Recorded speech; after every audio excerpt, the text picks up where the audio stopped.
এর ঘটনা যখন আগের ওলামায়ে কেরাম বলতেন, আমাদের দেশে নাস্তিক মার্কা বিজ্ঞানী আছে না নাই? ওই অনেক আগে ওরা বলতো কি কথা কয় এইটা, একটা মানুষের যদি বুক কাইটা একেবারে হার্ট হৃৎপিণ্ড বাইর করে, ওইটা আবার কেমনে বাইসা থাকে? মিরাজের ঘটনা বলতে গিয়ে যখন এইগুলা বলা হইতো, ওরা কইতো যে এটা অসম্ভব, কারণ মানুষের বুক চিরে হার্ট বের করে পরিষ্কার করে পুনরায় প্রতিস্থাপন করা এটা অসম্ভব। কিন্তু আজকের চিকিৎসা বিজ্ঞান বলে এটা কোনো ব্যাপার না, মানুষের ওপেন হার্ট সার্জারি হয়। আজকে নবীজির সিনা চাকের ১৫০০ বছর পরে আজকেও দুনিয়ার মধ্যে ওপেন হার্ট সার্জারি হয়। একটা মানুষকে পরিপূর্ণ অজ্ঞান না করে যার অপারেশন হয় সেও স্ক্রিনের মধ্যে দেখতে পারে। এই বুক ফেড়ে হার্ট বের করে সকল প্রকার ব্লক ছুটাইয়া আবার হার্টকে ভিতরে প্রতিস্থাপন করা হয়। যেই ওপেন হার্ট সার্জারি আমরা দেখতেছি বিগত কয়েক বছর, আর ওই ওপেন হার্ট সার্জারি আমার আপনার নবীকে আল্লাহ তাআলা করিয়েছেন ১৫০০ বছর আগে। নবীজির যে সিনা চাক করা হয়েছে এর প্রমাণ হযরত আনাস রাদিয়াল্লাহু তাআলা আনহু বলেন, নবীজির ১০ বছরের খাদেম হযরত আনাস ১০ বছর নবীর সাথে থাকছে। এই জন্য অনেক সময় নবীর খালি গা মোবারক দেখার তার সুযোগ হইছে, দেহ মোবারক দেখার সুযোগ হইছে। হযরত আনাস রাদিয়াল্লাহু তাআলা আনহু বলেন, সহিহ মুসলিমের হাদিস, ওয়াকাদ কুনতু আরা আফরাল মাখিতি ফি সাদরিহি সাল্লাল্লাহু আলাইহি ওয়াসাল্লাম, আমি নবীজির বুকে তার যে সিনা চাক করা হয়েছে এই সিনার চাকের সেলাইয়ের দাগ আমি নিজেই দেখেছি। নবীজির সিনা চাক করা হলো কেন? তের সফরের জন্য প্রস্তুত করা হলো। আপনারা জানেন এ দুনিয়া থেকে মহাকাশে যায়, চাঁদে যায়, নাসার বিজ্ঞানী পাঠায়, অনেক সময় ভিডিওর মধ্যে দেখেন না, ওইগুলা আকাশের মধ্যে যাইয়া উড়ে, খাবার দাবার যা সাইডে দেয় এগুলো সব উড়ে বেড়ায়, বেঁচে থাকতে পারে। যারা ওই পরিবেশে যায় হঠাৎ কইরাই টাকা পয়সা হইলেই আপনি যদি গিয়া বলেন যে আমার একটু মহাকাশে পাঠায় দেন, কি ঢাকা থেকে কক্সবাজার থেকে ঢাকা যাওয়া, আমরা গেলাম এয়ারপোর্টে, টিকিট একটা কাটলাম, টিকিট দিল, বিমানে উঠলাম, আকাশ দিয়ে উড়ে দেয় ১ ঘন্টা পর টাকা নেমে গেলাম, এটা কি এই জিনিস? না। নাসায় যারা যায়, মহাকাশে যারা যেতে চায় তাদেরকে দীর্ঘ সময় কালব্যাপী ট্রেনিং দেওয়া হয়, প্রস্তুত করা হয়। কারণ দুনিয়ার অবস্থা, পৃথিবীর অবস্থা, পৃথিবীর পরিবেশ আর ওই জায়গার পরিবেশ ভিন্ন। ওই পরিবেশে যেন সে তাকে মানিয়ে নিতে পারে, এই জন্য তাকে ২, ৪, ৬ মাস, ১ বছর, বরং তার চাইতে বেশি ট্রেনিং দিয়ে প্রস্তুত করে এরপরে তাকে মহাকাশে পাঠানো হয়। নবীজির সফর হলো সপ্ত আকাশ পাড়ি দিয়ে আরশে আজিম পর্যন্ত। এই জন্য রাসূলুল্লাহ সাল্লাল্লাহু আলাইহি ওয়াসাল্লামের তৃতীয়বার সিনা চাক করে এই দীর্ঘ লম্বা সফরের জন্য নবীজিকে প্রস্তুত করা হইল। এইবার সফর শুরু হয়ে গেল, চইলা আসলো বোরাক। বোরাক হলো এমন একটা প্রাণী, খচ্চরের চাইতে বড়, ঘোড়ার চাইতে ছোট, গাধার চাইতে ছোট, খচ্চরের চাইতে বড়। আমাদের অঞ্চলে অনেক জায়গায় মাঝে মধ্যে দেখি, বাজারেও পোস্টার কিনতে পাওয়া যায়, সাদা একটা ঘোড়া, ঘোড়ার সাথে ২টা লাগাই দিয়েছে ডানা, দেখেন নাই মনে হয় আপনারা? আবার হাদিসে আছে বোরাক নাকি কথা কইতে পারে, এবার লাগাই দিছে সাথে মানুষের একটা মাথা। আরে গর্দবের দল, ওইটারে ঘরের মধ্যে বরকত মনে করে টানায় রেখে দেয়, কয় যে এটা নাকি নবীজির বোরাক। নাউজুবিল্লাহ। রাসূল আকরাম সাল্লাল্লাহু আলাইহি ওয়াসাল্লাম এবার বোরাকের উপরে আরোহণ করলেন, বোরাকের উপরে চড়ে বসলেন। প্রথম সফর হলো মসজিদুল হারাম থেকে মসজিদুল আকসা পর্যন্ত। এখন আসেন বোরাকের গতি কত ছিল। বিজ্ঞানীরা বলে যে সপ্ত আকাশ পাড়ি দিয়ে আরশে আজিম পর্যন্ত এটা পৌঁছানো অসম্ভব, ওইখানে পৌঁছানোর মতো কোন বাহন এখন পর্যন্ত তৈরি হয় না।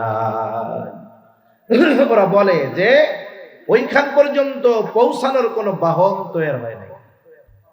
আলোর গতি, আলো, আমরা কারেন্ট আছে না, বিদ্যুৎ, এর গতি হলো প্রতি সেকেন্ডে 1,86,000 মাইল। প্রতি সেকেন্ডে কত? 1,86,000 মাইল। সূর্যের দূরত্ব কত? 9,30,00,000 মাইল। সূর্যের আলো দুনিয়াতে আসতে সময় লাগে 8 মিনিট, 8.5 মিনিটের একটু বেশি। 8 মিনিট 33-34 সেকেন্ড বা এরকম হবে। সূর্য 9,30,00,000 মাইল দূরে, সূর্যের আলো দুনিয়াতে পৌঁছাইতে সময় লাগে 8.5 মিনিটের মতো। সূর্য পৃথিবীর চাইতে 13 লক্ষ গুণ বড়, কিন্তু এই সূর্যটা দূরত্বের কারণে কেমন মনে হয়? মনে হয় যে সিদ্ধ ডিমের একটা কুসুম, তাই না? অথচ বড় কত? 13 লক্ষ পৃথিবী ওর মধ্যে ঢুকায় দেওয়া যাবে। দূরত্বের কারণে ছোট মনে হয়।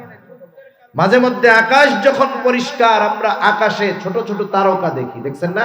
তারকা, এই তারকাগুলো দেখতে ছোট মনে হয়, আসলে ছোট না। কেন? দূরত্বের কারণে ছোট।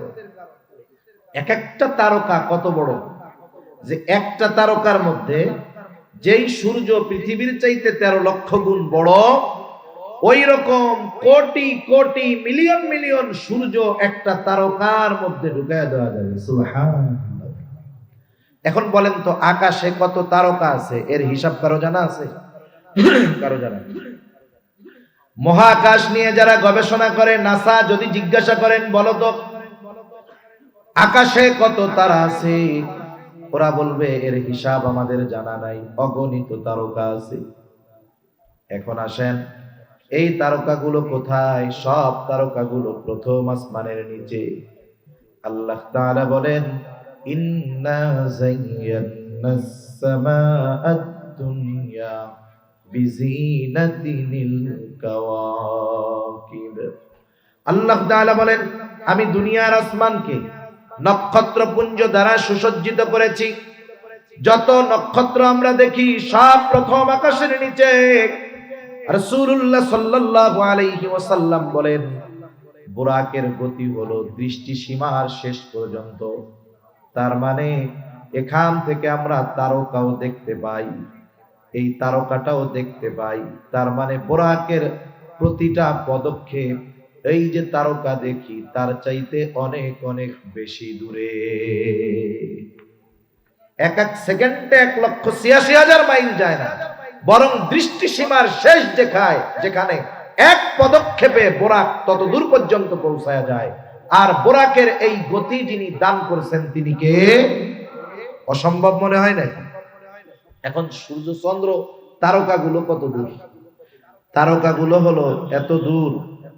বিজ্ঞানীরা কিছুদিন আগে কোয়েসার নামে একটা নক্ষত্র আবিষ্কার করছে, এর দূরত্ব নির্ণয় করছে ওরা। এর দূরত্ব হইল কত? বলে পৃথিবী থেকে যদি কোনো বাহন ওই তারকার দিকে রওনা দেয়, একটা বাহন ওই তারকায় যাবে, গতি কত? সেকেন্ডে 1,86,000 মাইল। প্রতি সেকেন্ডে 1,86,000 মাইল গতিতে যদি কোনো বাহন পৃথিবী থেকে ওই কোয়েসারের দিকে রওনা দেয়, এই গতিতে যদি 1000 বছর চলে, 1000 বছর, কত বছর? 1000 বছর চলবে। গতি কিসের? বিদ্যুতের গতির ন্যায়। এক সেকেন্ডে 1,86,000 মাইল। এই গতিতে যদি 1000 বছর চলে, তাহলে পৃথিবীর সবচাইতে নিকটে, প্রথম আসমানের নিকটে, সবচাইতে নিকটে যেই তারকা, ওই তারকা পর্যন্ত পৌঁছাইতে পারবে না। একটু চিন্তা করেন যে প্রথম আকাশের নিচে আল্লাহ কত জায়গা রাখছে। এই বিজ্ঞানীরা আগে এক সময় বলতো যে হুজুররা খালি ওয়াজ করে। কি ওয়াজ করে? বলে যে এই লোকটা যাররা পরিমাণ ঈমান নিয়ে মরবে, যদি তার কোনো বদআমল থাকে, যাররা পরিমাণ ঈমান নিয়ে যদি মরতে পারে, তার পাপ কাজের শাস্তি দেওয়ার পরে আল্লাহ তাআলা ওই ব্যক্তিকে সবচাইতে ছোট জান্নাত দান করবে। তার ছোট জান্নাতটা কতটুকু? হাদিসের মধ্যে আসছে, যার জান্নাতটা ছোট হবে, তার জান্নাতটাও এই দুনিয়ার কমপক্ষে 10 গুণ হবে। এখন এই ওয়াজ কি 2024 সালে আইসা আমি আপনাদের করতেছি, নাকি 1500 বছর ধরে চলতেছে? এখন আগে তো এই ওয়াজ হুজুররা করতো, আর ওই নাস্তিকরা করতো, হুজুরে কয় কি দেখছো, হুজুরে কয় কি। আমরা দেশে দুইটার বেশি নয় একটা হইলে ভালো হয়, এই স্লোগান আসেনি আপনাকে ওইদিকে, কয় না যে দুইটার বেশি না একটা হইলে ভালো হয়। এখন তো যে শিক্ষা ব্যবস্থা প্রণয়ন হচ্ছে, যে পাঠ্যপুস্তক প্রণয়ন হচ্ছে, যা করতেছে ইমানও যাবে একটাও হবে না। যাই হোক, আমি তো ওই বিষয়ের দিকে বলতেছি না, এই জন্য বললাম। আল্লাহ আমাদের এই গজব থেকে হেফাজত করুক, সকলে বলি আমিন। তা তারা বলতো হুজুররা বলে কি, আমরা জন্ম নিয়ন্ত্রণ করতে বলতেছি, মানুষের সংখ্যা কমাইতে বলতেছি, থাকার জায়গার অভাব হইতেছে, খাওয়ার ব্যবস্থার অভাব হইতেছে, আমরা বলতেছি জনসংখ্যা কমাইতে যাতে থাকার জায়গা সংকটে না পড়ে যায়। আর হুজুররা বলে এরা নাকি মরার পরে যেটা ছোট পাইবো এটাই নাকি দুনিয়ার 10টার সমান একটা পাবে। এত জায়গা পাইবো কই? কি বলে এত জায়গা পাবে কোথায়? একটা আসমানের খবর আপনাদের বললাম যে সবচাইতে নিকটের যেই গ্রহ, এটার দূরত্ব কোটি বছর পার হয়ে যাবে যদি কেউ প্রতি সেকেন্ডে 1,86,000 মাইল বেগে ছুটে। কোটি বছর পার হলেও ওই তারকা পর্যন্ত পৌঁছাতে পারবে না। আর ওই তারকা প্রথম আসমানের নিচে, প্রথম আসমানের নিচে। আল্লাহ বলতেছেন যে এগুলো আসমানকে আমি সুসজ্জিত করেছি। একটা সাধারণ মোটা মাথার মানুষও বুঝতে পারে যে তাহলে প্রথম আসমানের নিচে কত জায়গা। বলেন তো আসমান কি একটা না আরো আছে? আল্লাহ তাআলা বলেন আল্লাযী খালাকা সাবআ সামাওয়াতিন তিবাকা। আল্লাহ তাআলা সপ্ত আকাশ আসমানকে 7 স্তর বিশিষ্ট করে সৃষ্টি করেছেন। তার মানে এই কথাটা বোঝা যায় আল্লাহ তাআলা যদি তার কোনো বান্দাকে দয়া কইরা দুনিয়ার 10টার সমান নয় 1000 সমানও যদি এক একটা জান্নাত দেয়, প্রথম আসমানের নিচের জায়গায় শেষ হবে না। যে কথার থেকে এত দূর গেলাম যে বোরাকের দূরত্ব সেকেন্ডে মানে এক মুহূর্তে কত দূর, দৃষ্টি সীমার শেষ পর্যন্ত। মানুষের দৃষ্টি সীমা কত দূর যায়? খোলা আকাশে আমরা ওই 1 কোটি আলোকবর্ষ মাইল দূরের ওই তারকাটাকেও আমরা দেখতে পারি। তার মানে বোরাক এক পদক্ষেপে এর চাইতে বেশি যায়। সুবহানাল্লাহ বলেন। নবীজি সফর শুরু করলেন, ওখান থেকে সফর শুরু হলো। জমিনের যেই ভ্রমণটা এটাকে বলা হয় ইসরা। মসজিদুল হারাম থেকে মসজিদুল আকসা পর্যন্ত ভ্রমণটাকে বলা হয় ইসরা। আল্লাহ তাআলা সে কথা কোরআনুল কারীমের মধ্যে বলেন, সুবহানাল্লাযী আসরা বিআবদিহি লাইলাম মিনাল মাসজিদিল হারাম ইলাল মাসজিদিল আকসাল্লাযী বারাকনা হাওলা লিনুরিয়াহু মিন আয়াতিনা ইন্নাহু হুয়াস সামিউল বাসীর। পুত পবিত্র ওই মহান সত্তা যিনি তার বান্দাকে মসজিদুল হারাম থেকে মসজিদুল আকসা পর্যন্ত ভ্রমণ করিয়েছেন। আল্লাহ তাআলা বলতেছেন বিআবদিহি, নবীজিকে আবদুন বলে আল্লাহ তাআলা অভিহিত করেছেন। মনে রাখবেন, এই দুনিয়ায় মালিক হইতে পারলেই দাম তা না, বরং পরিপূর্ণ আবদুন তথা আল্লাহর গোলাম হতে পারলেই সে সফল হয়ে যায়। আমার তো অনেক কথা বলতে মন চাইতেছে, কিন্তু সব কথা বলতে গেলে আমি যতটুকু পর্যন্ত যাইতে চাই ততটুকু পর্যন্ত আমার জন্য যাওয়া কঠিন হবে। এখন দেখেন, আমরা মনে করি স্বাধীনতার মধ্যেই মনে হয় পূর্ণাঙ্গ সফলতা। এই যে স্বাধীনতা, মানবাধিকার স্বাধীনতা বলতে বলতে বলতে কি হচ্ছে দেখেন না?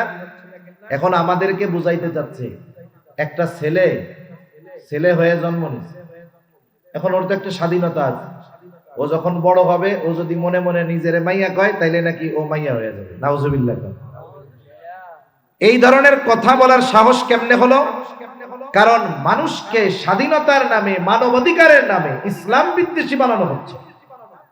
বাস্তবতা হলো এই ধরনের স্বাধীন চেতা মানুষের কোনো দাম নাই। বলেন তো, আকাশে অনেক পাখি উড়ে যাইতেছে, লক্ষ লক্ষ পাখির জাক। আমার সাথে মনে করেন একজন আছে, আমি ওরে বললাম, দোস্ত তুমি কি বক পাখি খাইতে মজা লাগে তোমার? বলে হ্যাঁ, পাইলে তো খামু। তাহলে দেখো ওই যে আকাশে উড়ে যাইতেছে, 1000-এর উপরে বক আছে, তুমি আমারে 500 টাকা দাও। এখন বলেন তো, যেই স্বাধীন পাখি, খাঁচার বাহিরের পাখি, আমি যদি কেউরে 500 টাকা না 5 টাকাও চাই যে ওই পাখিগুলোর মালিক তোমারে বানায় দিলাম, ও কি আমারে দিবে বলেন তো? বলবে হুজুর এত বলদ ভাবেন কেন, এ পাখির 5 পয়সাও কোনো দাম নাই। কিন্তু বলেন তো, ওই পাখির গুলোর মধ্যে থেকে একটা পাখি যদি খাঁচায় বন্দি করে আয়না বলি, কিনবেন? দাম কত? 500 টাকা। বাজারে 800, লুফে 500 টাকা দিয়ে কেনার লোক একজন না 50 জন বের হয়ে যাবে, ঠিক কিনা বলেন? তাহলে এই পাখিটার দাম হইল কেন? আবদ্ধ হওয়ার কারণে, জেলখানার মধ্যে বা খাঁচার মধ্যে আবদ্ধ হওয়ার কারণে। আমরা মুসলমান, আমরা যদি খাঁচার বাইরে চলে যেতে চাই, তথা শরীয়তের যেই সীমা, খাঁচার বাইরে যদি চলে যেতে চাই, আমাদের কোনো দাম নাই, আখিরাত বরবাদ, দুনিয়া বরবাদ। কিন্তু শরীয়তের খাঁচার মধ্যে যদি থাকি, তাহলে আমাদের দাম আছে। সেজন্য আবদুন, যে গোলাম, যে সে আল্লাহর গোলাম। দুনিয়ার মানুষের গোলামি করলে সম্মান ইজ্জত ধ্বংস হয়ে যায়, আর আল্লাহর যে যত বড় গোলাম হয় তার মর্যাদা আল্লাহ তত বেশি বাড়ায় দেয়। সুবহানাল্লাহ। দেখেন না, খ্রিস্টানেরা ঈসা আলাইহিস সালামরে বলতে চায় যে এটা আল্লাহর ছেলে। আল্লাহ তাআলার কুদরত, পিতাবিহীন ঈসা আলাইহিস সালামকে মাতৃগর্ভে আল্লাহ তাআলা দিয়ে দিয়েছেন। ওরা কি বলতে চায়? ওরা বলতে চায় ঈসা হলো আল্লাহর ছেলে। ওরা গড়ে ওদের ভাষায় আরো সম্মান বেশি দিতে চায়। আর ঈসা আলাইহিস সালাম শিশু বাচ্চা, দুধের শিশু, আল্লাহ জবান খুলে দিয়েছে। কি বলে ঈসা আলাইহিস সালাম? তোমরা আমারে আল্লাহর সন্তান বইল না। কেমন যেন সে বলে, তোমরা আমারে আল্লাহর সন্তান বইল না। ঈসা আলাইহিস সালাম বলতেছেন, ক্বালা ইন্নী আবদুল্লাহ আতানিয়াল কিতাবা ওয়া জাআলানি নাবিয়্যা। আমি হলাম আল্লাহর গোলাম। ইন্নী আবদুল্লাহ, আমি আল্লাহর বান্দা। আতানিয়াল কিতাব, আমাকে কিতাব দেওয়া হয়েছে, নবী বানানো হয়েছে। এজন্য আবদুন শব্দের মধ্যেই একজন মানুষ যদি এই শব্দের পরিপূর্ণ ধারক বাহক হতে পারে, তথা আল্লাহর পরিপূর্ণ গোলাম হতে পারে, ওই লোকটাই সবচাইতে বড় সফল, ঠিক কিনা বলেন? এজন্য আল্লাহ তাআলা আমার আপনার নবীজিকে আবদুন বলে আমার আপনার নবীজির মর্যাদাকে বুঝাচ্ছেন। সুবহানাল্লাহ। ভ্রমণ করাইলেন কোথায়? রাত্রিকালীন ভ্রমণ করাইলেন। মিনাল মসজিদিল হারামি ইলাল মসজিদিল আকসা, মসজিদুল হারাম থেকে মসজিদুল আকসা পর্যন্ত। আল্লাহ তাআলা বলেন, মসজিদুল আকসা কি জানোনি? আল্লাযী বারাকনা হাওলাহু, মসজিদুল আকসা হলো ওই মসজিদ যার আশপাশের এলাকাকে আল্লাহ তাআলা বরকতময় করেছে। আমি শুরুতেই বলছি, দুইটা বিষয় নিয়ে আমি আপনাদেরকে টাচ দিব। একটা হলো মসজিদুল আকসার বিষয়ে কিছু কথা, আর এই বিষয়ের আলোকেই মেরাজ ইসরার বিষয়ে কিছু কথা আসবে। এগুলো আমি বলবো আমার নির্ধারিত সময়ের মধ্যে। এবার আসেন, যেহেতু ওই ইহুদিদের টার্গেট হলো মসজিদুল আকসার ওই স্থাপনাকে ধ্বংস করে ওইখানে থার্ড টেম্পল নির্মাণ করা, তাদের এই ইচ্ছা মুসলিম উম্মার শরীরে এক বিন্দু রক্ত থাকা পর্যন্ত পূরণ হতে দেওয়া যাবে। তাহলে মসজিদুল আকসার এক নাম্বার কি আছে? আল্লাহ তাআলা বলেন, বারাকনা হাওলাহু, আমি আল্লাহ তার আশপাশ চতুর্পাশকে বরকতময় করেছি। এজন্য জেরুজালেম, মসজিদুল আকসা হলো বরকতময় এক ভূমি, জেরুজালেম। শুধু তাই না, আল্লাহ রাব্বুল আলামিন এই জেরুজালেম মসজিদুল আকসার আশেপাশের এলাকাকে আল্লাহ তাআলা পবিত্র জমিন বলে অভিহিত করেছে। তাহলে মসজিদুল আকসা বলতে কতটুকু আপনারা বুঝবেন?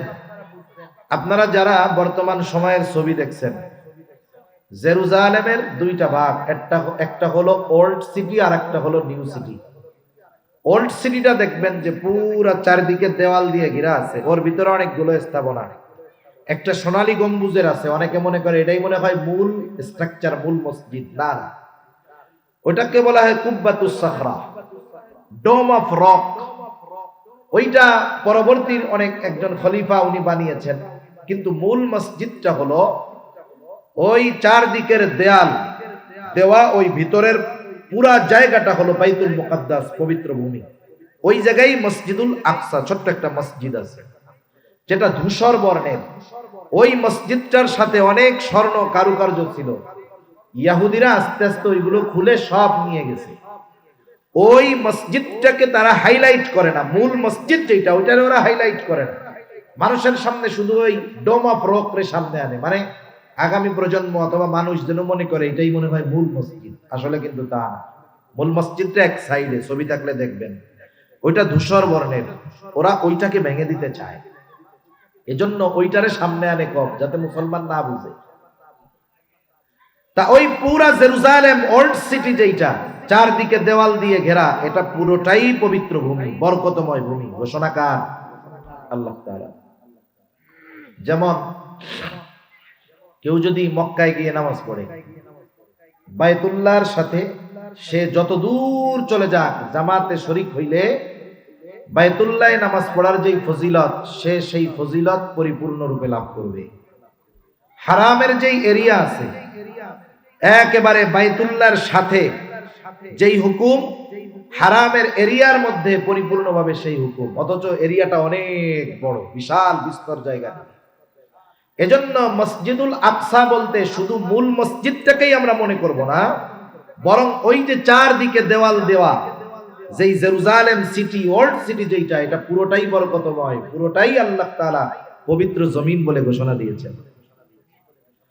আল্লাহ তাআলা কোরআনুল কারীমের মধ্যে হযরত মূসা আলাইহিস সালাতু ওয়াস সালাম যখন বনি ইসরাঈলদেরকে জেরুজালেমের মধ্যে প্রবেশ করতে বলতেছিল, আল্লাহ তাআলা বলেন, মূসা আলাইহিস সালাম বলতেছে, ইয়া কওমি ইদখুলুল আরদাল মুকদ্দাসাতাল্লাতী কাতাবাল্লাহু লাকুম ওয়ালা তারতাদ্দু আলা আদবারিকুম ফাতানকালিবু খাসিরিন।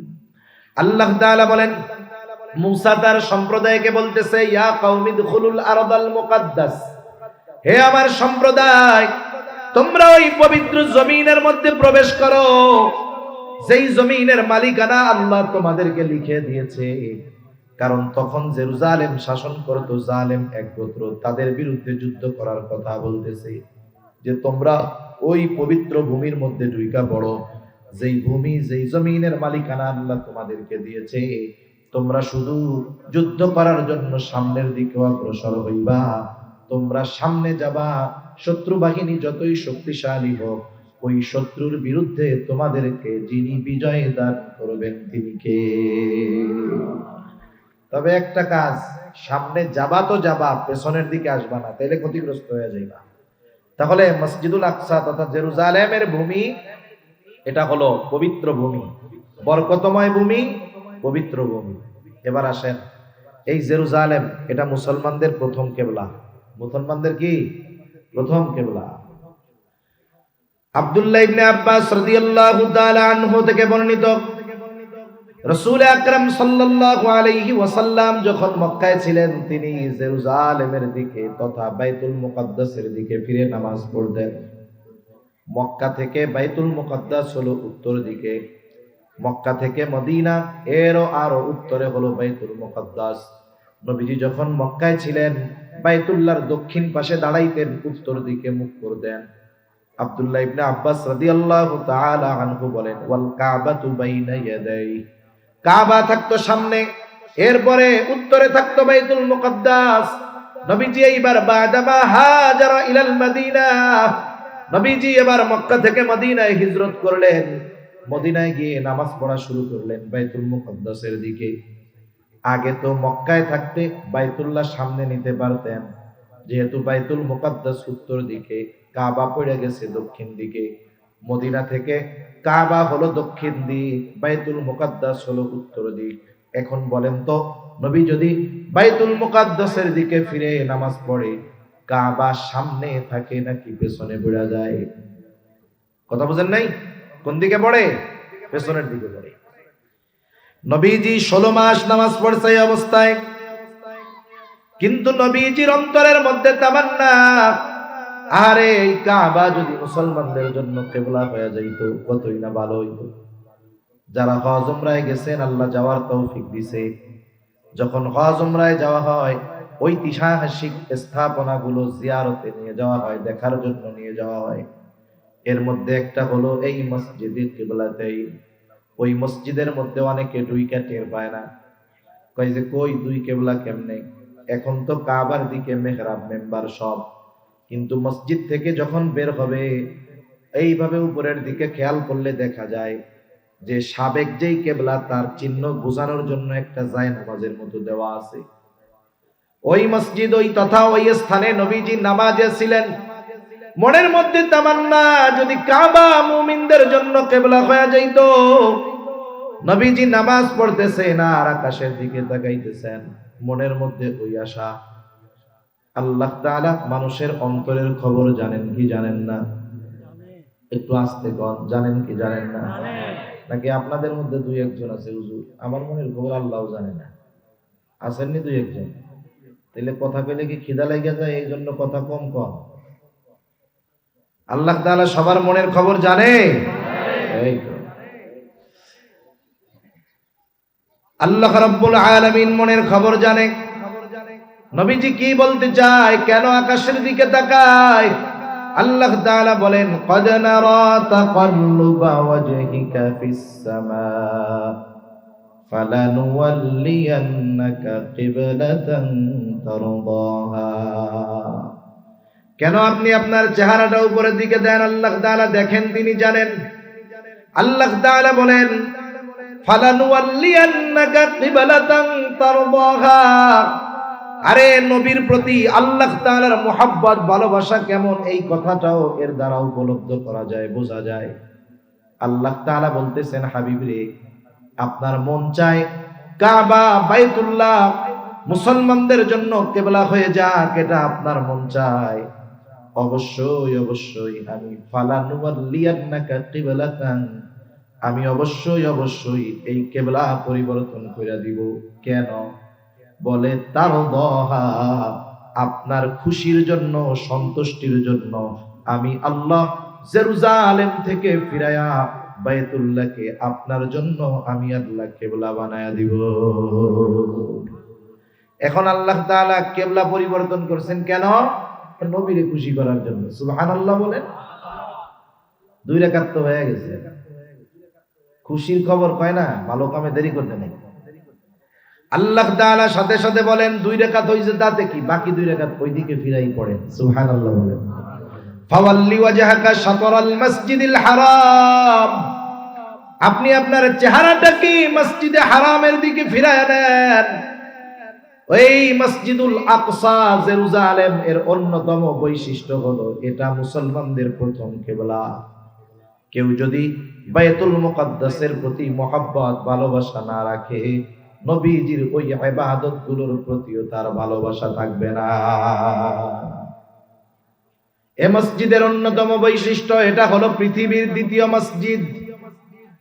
রাসূলুল্লাহ সাল্লাল্লাহু আলাইহি ওয়াসাল্লামকে জিজ্ঞাসা করা হলো, ইয়া রাসূলুল্লাহ, আইয়ু মসজিদিন উদিয়া ফিল আরদি আও মিনের মধ্যে সর্বপ্রথম কোন মসজিদকে বানানো হয়েছে? নবীজি বললেন, আল মসজিদুল হারাম, মসজিদুল হারামকে প্রথমে বানানো হয়েছে। বলেন এরপরে কোনটা? নবীজি বলেন, আল মসজিদুল আকসা। প্রশ্ন করা হইল, কাম কানা বাইনাহুমা, এই 2 মসজিদের মধ্যে ব্যবধান কত বছরের? নবীজি বললেন, 2 মসজিদের মধ্যে ব্যবধান হলো 40 বছরের। এই হাদিসের ব্যাখ্যা না বুঝলে আবার পেছ লাগা যাবে। আল্লাহ তাআলা তো বায়তুল্লাহ ইব্রাহিম আলাইহিস সালাম মূলত বানায় নাই। ইব্রাহিম আলাইহিস সালাম হলো মূল সংস্কারক। এর আগে নূহ আলাইহিস সালাতু ওয়াস সালামের মহাপ্লাবনের পরে বাইতুল্লাহর আগের যে স্থাপনা ছিল, পাথর টাথর দিয়েছিল, এটা পুরো বিধ্বস্ত হয়ে যায়। শুধু বালুর উঁচু ডিবির মতো একটু জায়গা ছিল, আর কিছুই ছিল না।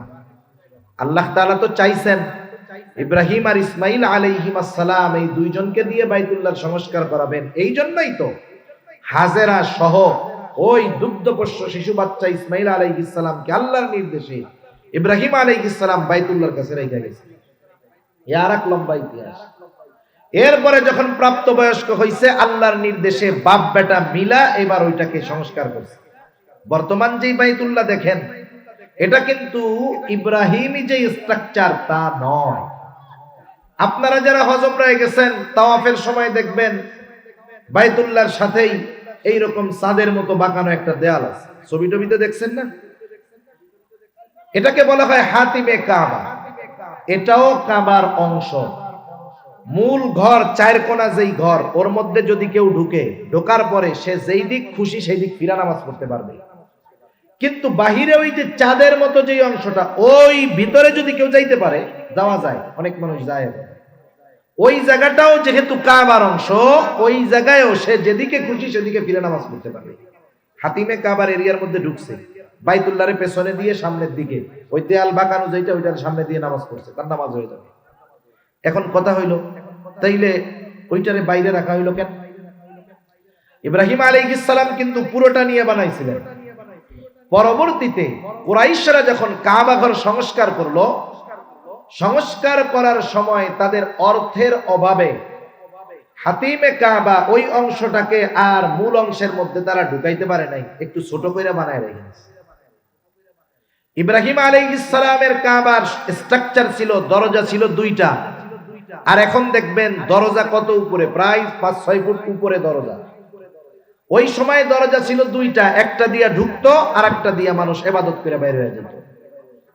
কুরাইশরা করলো কি, দরজার যেই ভিত্তি এটারে অনেক উপরে নিয়ে গেল আর দরজা বানায় দিল একটা, যাতে কেউ সহজে মূল স্ট্রাকচার, মূল কাবার মধ্যে না ঢুকতে পারে। এই জন্য এক দরজা বানাইলো, দরজা উপরে দিয়ে দিল, যে ওরা যাকে খুশি তাকে ঢুকতে দিবে। এভাবে চলছে দীর্ঘকাল। নবীজি আয়েশা সিদ্দিকা রাদিয়াল্লাহু তাআলা আনহার কাছে বলছেন যে আমার তো মন চায় যে আমি এটাকে ভেঙে পুনরায় ইব্রাহিমী যেই স্ট্রাকচার, ওই স্ট্রাকচারে কাবাকে নিয়ে আসি। দুইটা দরজা দিয়ে দেই, এক পাশ দিয়ে মানুষ ঢুকবে আর এক পাশ দিয়ে বের হবে, দরজাটা নিচু হবে, সাথে আর একটু বড় হবে। কিন্তু করেন নাই কেন? ঝামেলা, ফিতনার আশঙ্কার কথা চিন্তা করে। পরবর্তীতে আব্দুল্লাহ ইবনে জুবায়ের রাদিয়াল্লাহু তাআলা আনহু, আয়েশা সিদ্দিকা রাদিয়াল্লাহু তাআলা আনহার ভাগ্নে আসমা বিনতে আবু বকর রাদিয়াল্লাহু তাআলা আনহার ছেলে আব্দুল্লাহ বিন জুবায়ের, জুবায়েরের ছেলে আব্দুল্লাহ, উনি যখন এই মক্কার কাবা ঘরটার কথা খালার মুখে শুনছে যে নবীজির আশা ছিল, করতে চাইতেন কিন্তু এই চিন্তায় করতেন না, উনি ওইটাকে ভাঙা ওই ইব্রাহিমী যে স্ট্রাকচার, ওই স্ট্রাকচারে করছিলেন। এটাকে কেন্দ্র করে হাজ্জাজ বিন ইউসুফ এনার উপরে অনেক নির্যাতন করে নৃশংসভাবে ওনাকে শহীদ করেছিলেন। এই ইতিহাস অন্যদিকে। তাহলে কোন কথার থেকে গেলাম?